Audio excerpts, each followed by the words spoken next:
Hello, आज चाहिँ म चिकन अचार बनाउँदै छु। चिकन चाहिँ मैले 3 केजी लिएको छु। त्यसमा चाहिँ मैले नुन बेसाएर राखेर एकछिन छोड्दिएँ।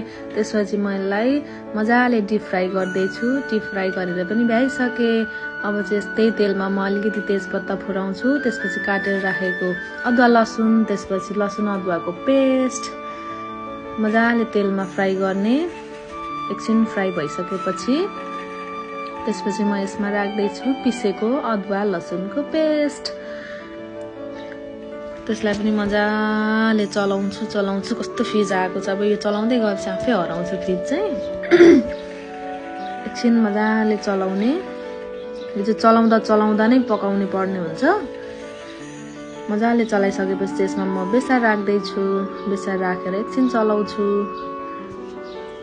त्यसपछि स्वाद अनुसार नुन। मासुमा चाहिँ नुन पहिले नै मैले मोलेर राखिसकेको भएकोले थोरै मात्रै राख्छु। यसमा म यो मसलाको लागि मात्रै नुन राखेर मजाले चलाउने। त्यसपछि म यसमा पिसेको जिरा, धनिया, मेथी, कालो जिरा, सौफ राख्दैछु। त्यो राखेर मजाले चलाउँछु। त्यसपछि म भुटेर पिसेको खोर्सानीको धुलो राख्छु। यो खोर्सानीको धुलो चाहिँ अलिक धेरै मसिनो पारेर पिस्नु हुँदैन। खस्रो नै भयो भने राम्रो देखिन्छ। हेर्दा पनि खास धेरै पिरो पनि हुँदैन। हेर्नु त कस्तो खाउ लाग्ने भएको छ मसला।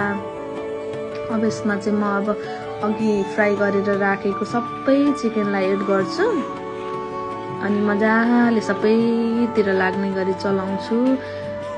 हेर्दा पनि यो एकदमै हेल्दी छ। थोरै तेल मसला राखेर बनाएको छु मैले, आफै खानको लागि हो।